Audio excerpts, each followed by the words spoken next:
Buenas tardes, hermanas. Damos gracias a Dios por la oportunidad que nuevamente nos confiere al estar reunidos para escudriñar su palabra, para ver lo que nos quiere hablar en esta hora. Estamos en el mes de octubre y cada año recordamos el inicio del movimiento de reforma y estamos cumpliendo 504 años de ese movimiento.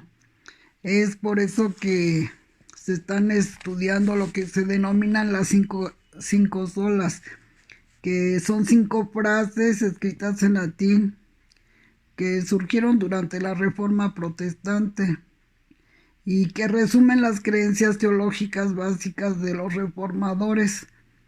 Estas creencias entraban en contraposición con la doctrina católico-romana de que la salvación era por obras.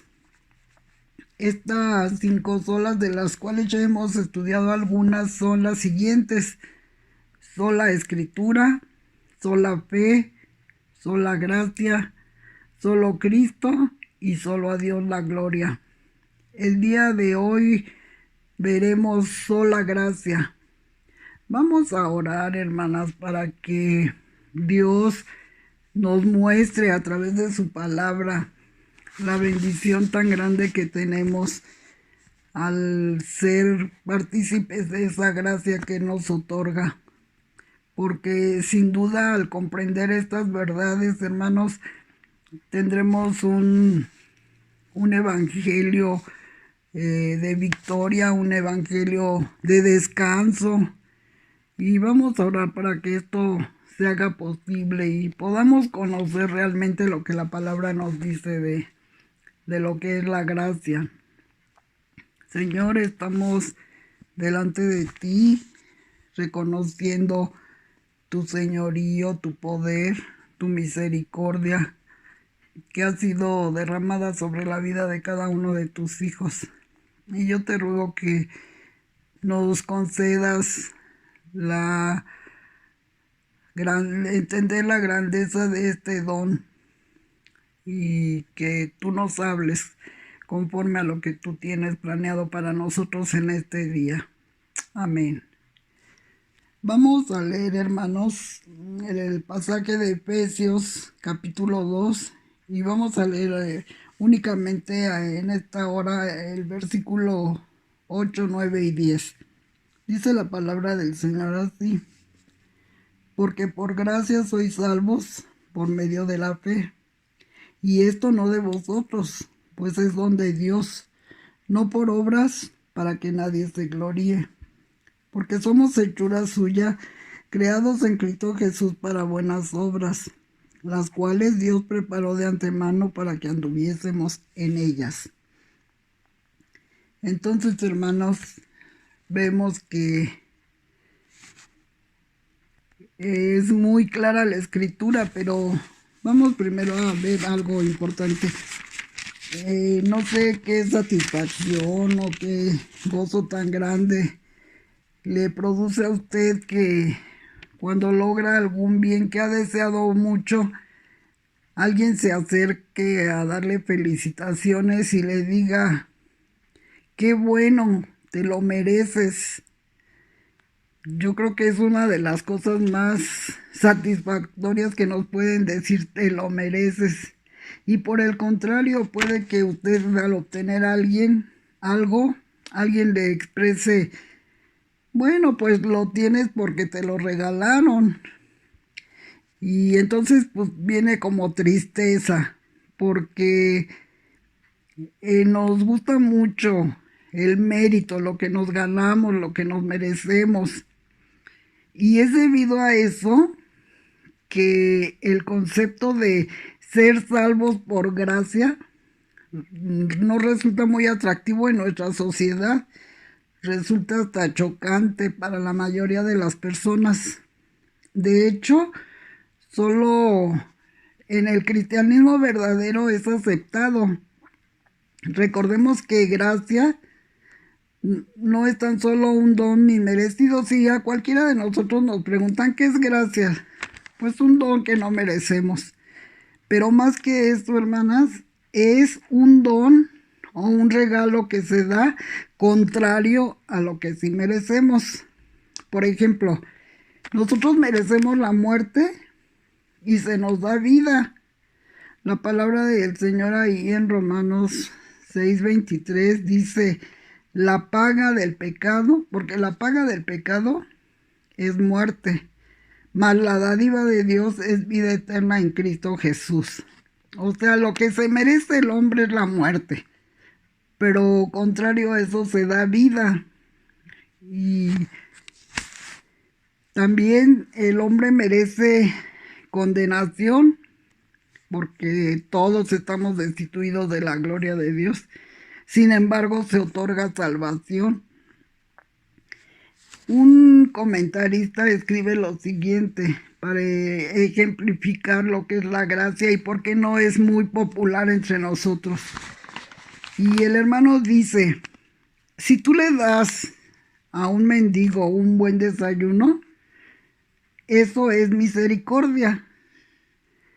Pero si sabes que ese mendigo entró en tu casa en la noche, robó algunas cosas, hizo destrozos, inclusive él había planeado matar a los que se le opusieran. Y si a otro día tú le das un suculento desayuno, eso es gracia. Es la generosidad de Dios al hombre y su máxima expresión es la persona de nuestro Señor Jesucristo. Otra cosa que debemos recordar es que la gracia es otorgada por iniciativa de Dios. Eso es muy importante. Nosotros no hicimos nada. Él se acercó, él fue iniciativa de Dios para obtener sus beneficios. Lo único que tuvimos que hacer fue responder con un arrepentimiento, porque reconocimos que habíamos pecado y que lo que merecíamos era la muerte, la condenación eterna. Y después depositamos nuestra fe en la obra de Jesucristo en la cruz del Calvario. A través del pasaje de Efesios vamos a ver cómo actúa esa gracia en la vida de los hombres. Vamos a ver primeramente cómo actúa en la vida pasada del hombre sin Cristo, en la vida presente del hombre con Cristo y en la vida futura del hombre en Cristo. Empezamos con la primera sección, la gracia en el pasado del hombre sin Cristo. Y para tal efecto vamos a leer Efesios 2, del 1 al 5. Dice la palabra lo siguiente. Escuche bien, atienda. Dice, y Él os dio vida a vosotros cuando estabais muertos en vuestros delitos y pecados, en los cuales anduvisteis en otro tiempo, siguiendo la corriente de este mundo, conforme al príncipe de la potestad del aire, el espíritu que ahora opera en los hijos de desobediencia, entre los cuales también todos nosotros vivimos en otro tiempo, en los deseos de nuestra carne, haciendo la voluntad de la carne y de los pensamientos. Y éramos por naturaleza hijos de ira, lo mismo que los demás. Pero Dios, que es rico en misericordia, por su gran amor con que nos amó, aun estando nosotros muertos en pecados, nos dio vida juntamente con Cristo. Por gracia sois salvos. En esta porción de la Escritura vemos cómo Él nos dio vida cuando estábamos muertos.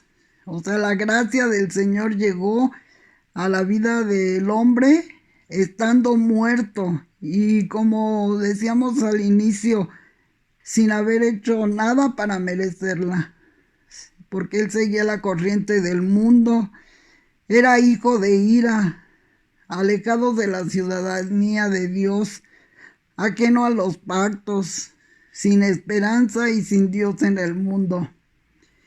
Si nosotros quisiéramos recordar cómo era en el pasado sin Cristo la naturaleza, podemos recordar 3 M's. Estábamos muertos, manejados y merecedores de la ira.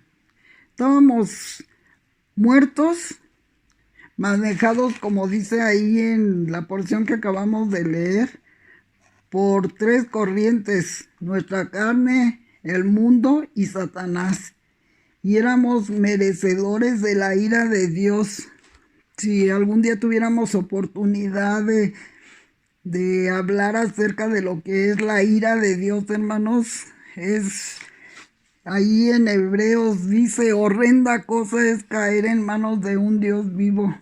Y eso es lo que merecíamos, lo mismo que los demás. Esta gracia entonces es necesaria a todo hombre. A veces pensamos que alguien es muy bueno, muy noble, pues que nosotros consideramos que es una buena persona, pero la verdad es que el hombre, estando sin Cristo, se encuentra bajo esta maldición, la muerte, y merecedor de la ira. Dice, Pablo se incluye en esa necesidad. Si nosotros recordamos en Romanos 3, del 10 al 12, él dice, como está escrito: no hay justo ni aun uno, no hay quien entienda, no hay quien busque a Dios. Todos se desviaron a una, se hicieron inútiles. No hay quien haga lo bueno, no hay ni siquiera uno. Y fíjese que lo decía un hombre, pues, conocedor de la ley, que trataba de obedecerla, que inclusive, pues, se convirtió en asesino, ¿verdad?, por tratar de guardar esa ley. Pero cuando él fue tocado por esa gracia salvadora, él reconoció que era un hombre pecador. Y sin Cristo, todos estamos en la misma medida. Y es cuando llega la gracia de Dios, porque dice, pero Dios, que es rico en misericordia, por su gran amor, aun estando muertos, nos dio vida. Fíjese todo lo que intervino ahí en esa gracia.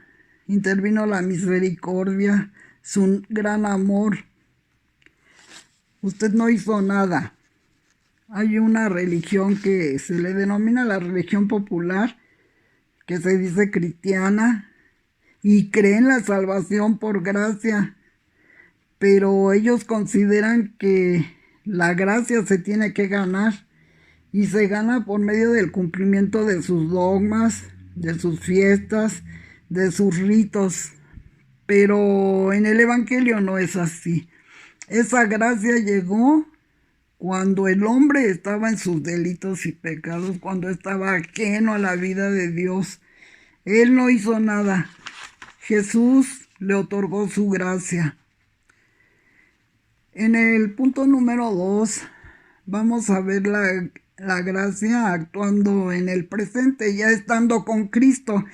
Y vamos a leer los versículos 6, 8 y 9. A propósito, nos vamos a saltar el 7 y ahorita les digo por qué. Y juntamente con Él nos resucitó, y asimismo nos hizo sentar en los lugares celestiales con Cristo Jesús.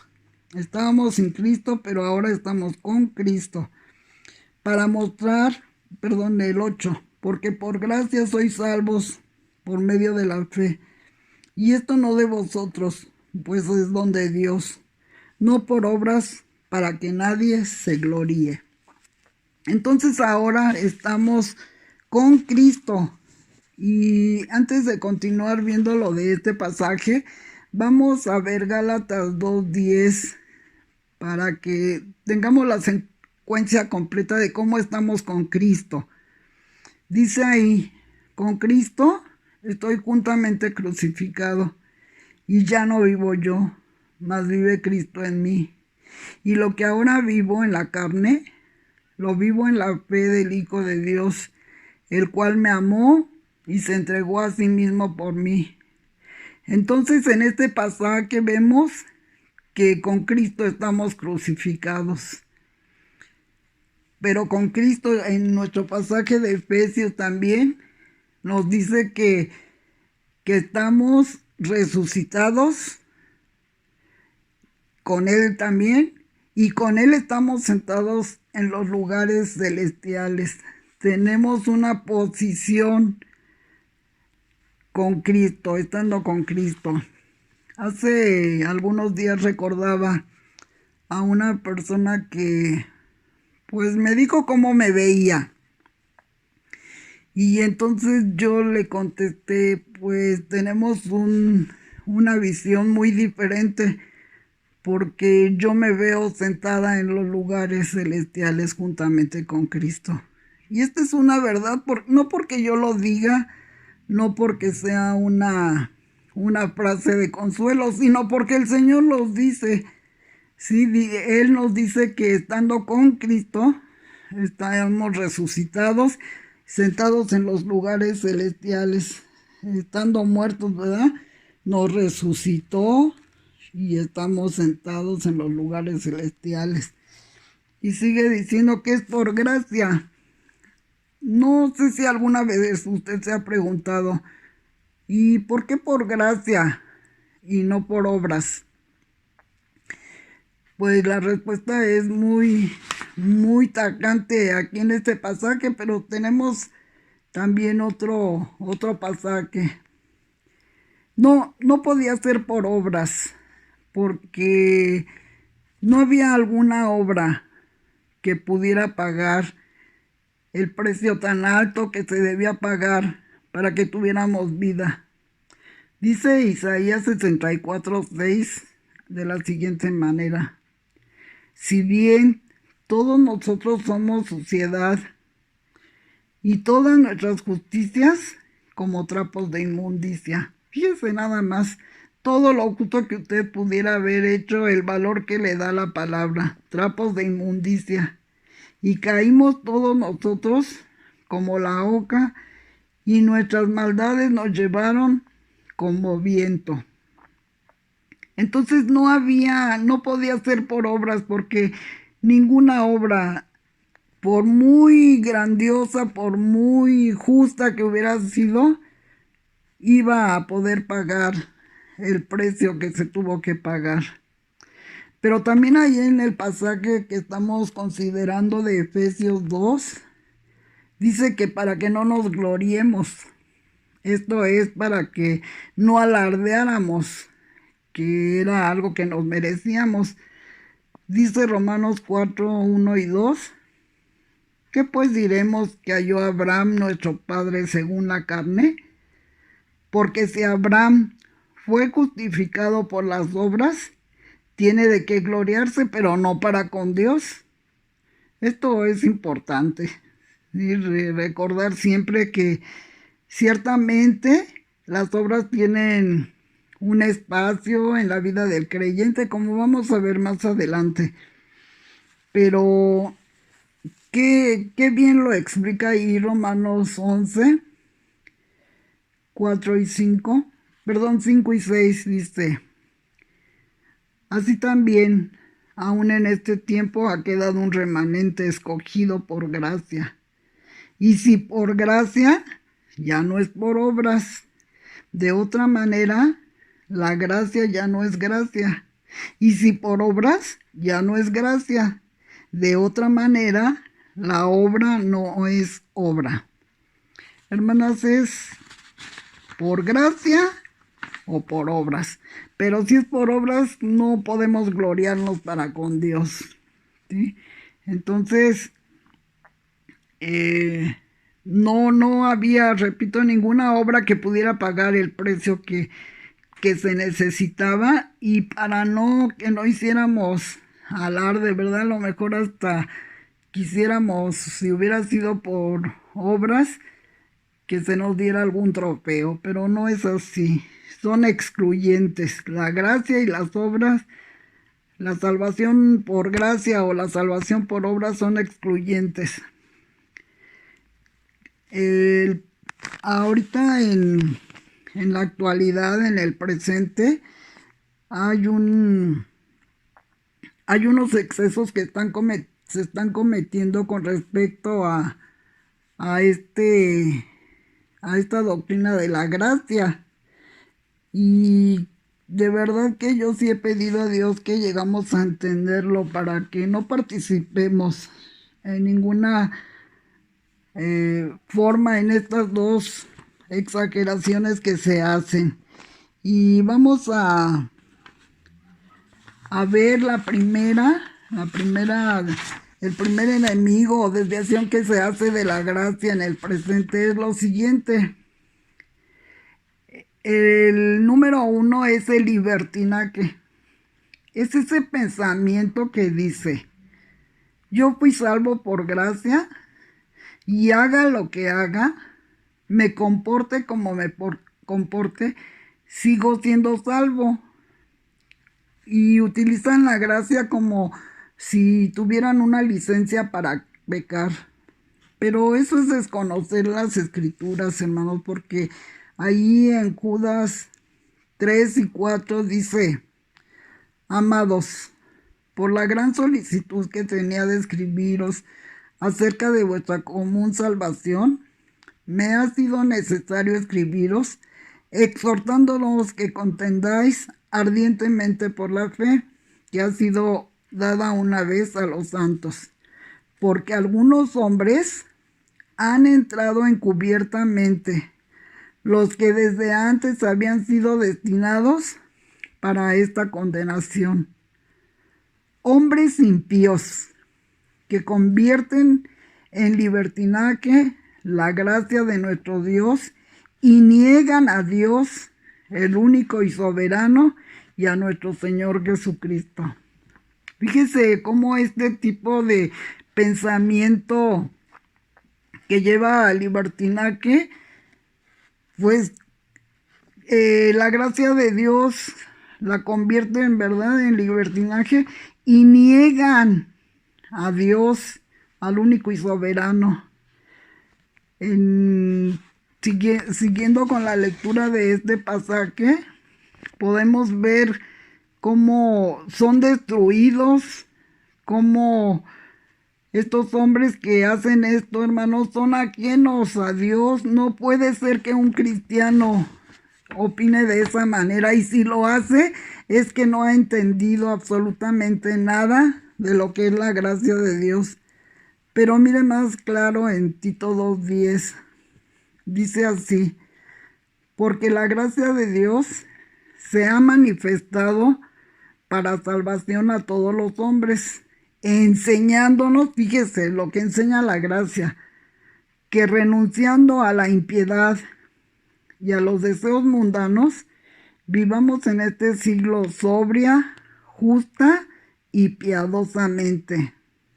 Entonces, la gracia nos enseña una forma de conducta que debemos mantener, y si alguien dice, pues al fin yo ya soy salvo y puedo continuar en este pecado, y como Dios no me va a dejar, seguramente que no ha experimentado realmente la gracia salvadora, porque una persona que opina así no puede o no ha entendido estos pasajes, o no sé qué puede estar pasando.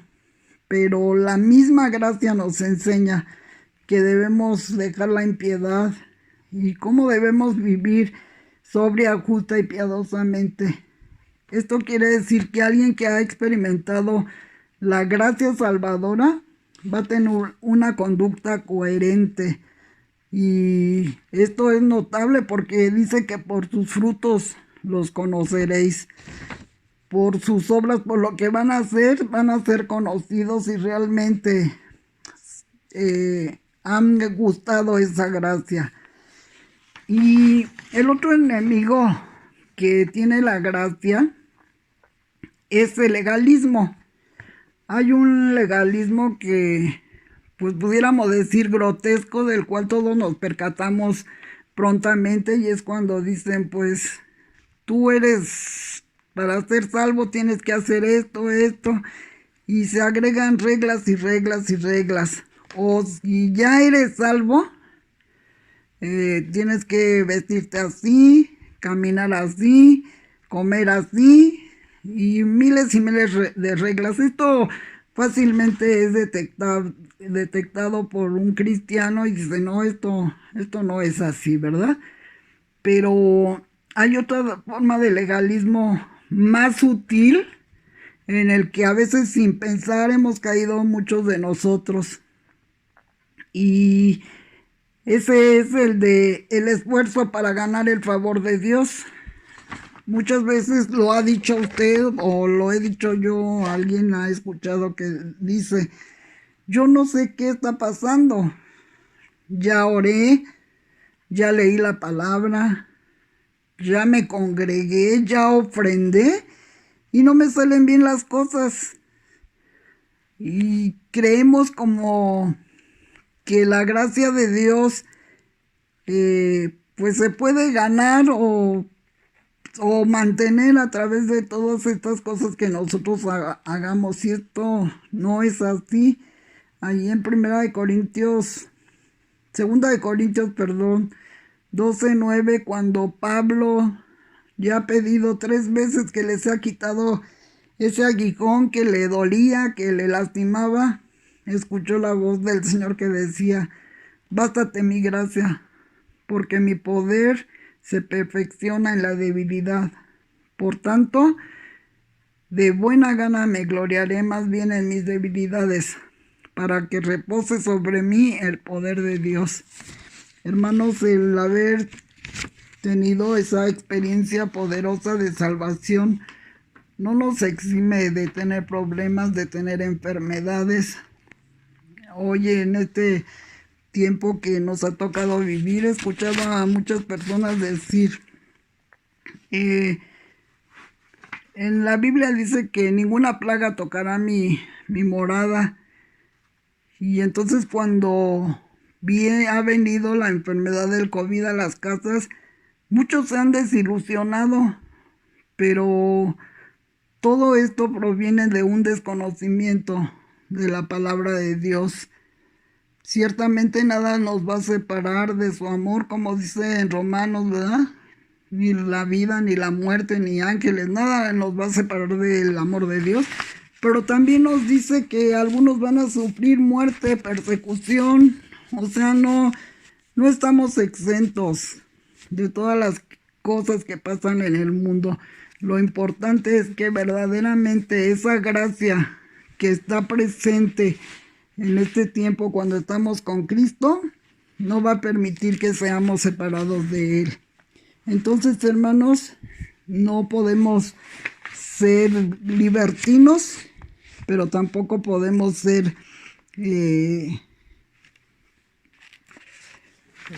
las personas que están con el legalismo pensando que así van a mantener la gracia. Y finalmente, hermanos, esa gracia en el futuro, o sea, estando en Cristo. Vamos a leer los versículos 7 y 10. Dice así, para mostrar en los siglos venideros las abundantes riquezas de su gracia en su bondad para con nosotros en Cristo Jesús, porque somos hechura suya, creados en Cristo Jesús para buenas obras, las cuales Dios preparó de antemano para que anduviésemos en ellas. Entonces, esta gracia del futuro, hermano, estando en Cristo, responsabiliza a los hombres, número 1, para mostrar el resto de nuestra existencia las riquezas de su gracia. Somos como un trofeo que se exhibe. No sé si usted ha escuchado a algunas personas decir, o quizá lo ha dicho de su propia persona: si la gracia del Señor me salvó a mí, puede salvar a cualquiera. O si la gracia del Señor llegó a tal persona, es posible que llegue a cualquier persona. Es nuestra responsabilidad, hermanos, ser testigos durante toda la vida de esta gracia. Para eso el Señor nos salvó, para mostrar en los siglos venideros las abundantes riquezas de su gracia en su bondad para con nosotros en Cristo Jesús. Acuérdense que el futuro es en Cristo Jesús. Pero también ahí en el versículo 10, que ya hemos estudiado varias veces, dice que somos hechura suya. Y si recordamos el origen de esa palabra hechura, es el mismo del poema. Poema es la palabra, ¿verdad? En griego. Entonces, somos un poema de Dios, y algo hermoso que hace buenas obras, ¿sí? Entonces, volvemos a repetir, la gracia no es meritoria, pero una vez que nos ha alcanzado, hermanos, se requiere de nosotros que la mostremos. Y fíjense que ahí sí se requiere un esfuerzo. Ahí en 2 de Timoteo 2:1 dice: tú pues, hijo mío, esfuérzate en la gracia que es en Cristo Jesús. Y entonces sí, las obras sí requieren un esfuerzo, la gracia requiere un esfuerzo, pero es una vez que nosotros hemos sido salvados. No hacemos el esfuerzo para obtener gracia, sino que esa gracia que ya nos ha sido dada, necesitamos esforzarnos en ella. También en 1 Corintios 15:10, fíjese lo que dice Pablo: pero por la gracia de Dios soy lo que soy, y su gracia no ha sido en vano para conmigo. Antes he trabajado más que todos ellos, pero no yo, sino la gracia de Dios conmigo. Entonces, fuimos también, hermanos, alcanzados por esa gracia para hacer buenas obras. Y no sé si a usted le conmueve el saber que ya están preparadas, que ya están desde antes, ¿verdad?, que naciéramos. Ya están listas para que nosotros andemos en ella. Y qué necesario se hace que cada día podamos decirle al Señor: ¿qué obra preparaste el día de hoy para que yo la lleve a cabo, para que esforzándome yo pueda llevar a cabo esa obra que tú ya preparaste de antemano, y que va a glorificar y va a llenar de gratitud, ¿verdad?, nuestro corazón, para alabarlo y bendecirlo? Entonces, hermanos, la gracia de Dios llegó en el pasado, cuando estábamos sin Cristo, para darnos vida, para resucitarnos, ¿verdad? Y en el presente se manifestó en el momento de estar con Cristo, con una nueva posición. Sí, ciertamente morimos, resucitamos con Él y estamos sentados en los lugares celestiales. Pero en el futuro, a partir de estar con Cristo, se va a seguir manifestando, porque ya estamos en Cristo y con responsabilidades por hacer, con obras por llevar a cabo para la gloria de su nombre. Hermanos, ¿cómo no vamos a estar agradecidos con Dios por esa gracia que nos alcanzó? que el Señor pueda verdaderamente mostrarnos todo lo que costó que nuestra vida pudiera volver a tener relación con Dios.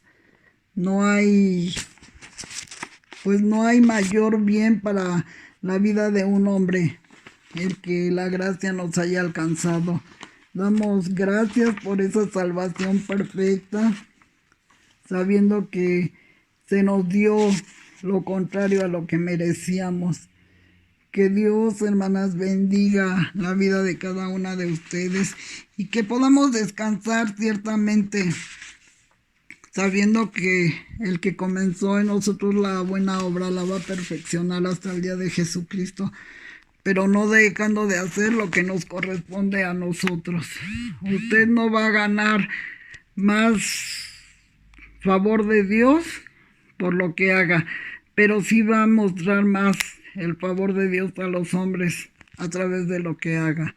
Que Dios nos bendiga y nos siga hablando, que estos estudios llenen nuestra vida, nuestro ser, y podamos ser gente agradecida, gente feliz, gente que al reconocer estas verdades puede mostrar aún en nuestro rostro lo que ha sido el Señor para nosotros. Dios les bendiga, hermanas.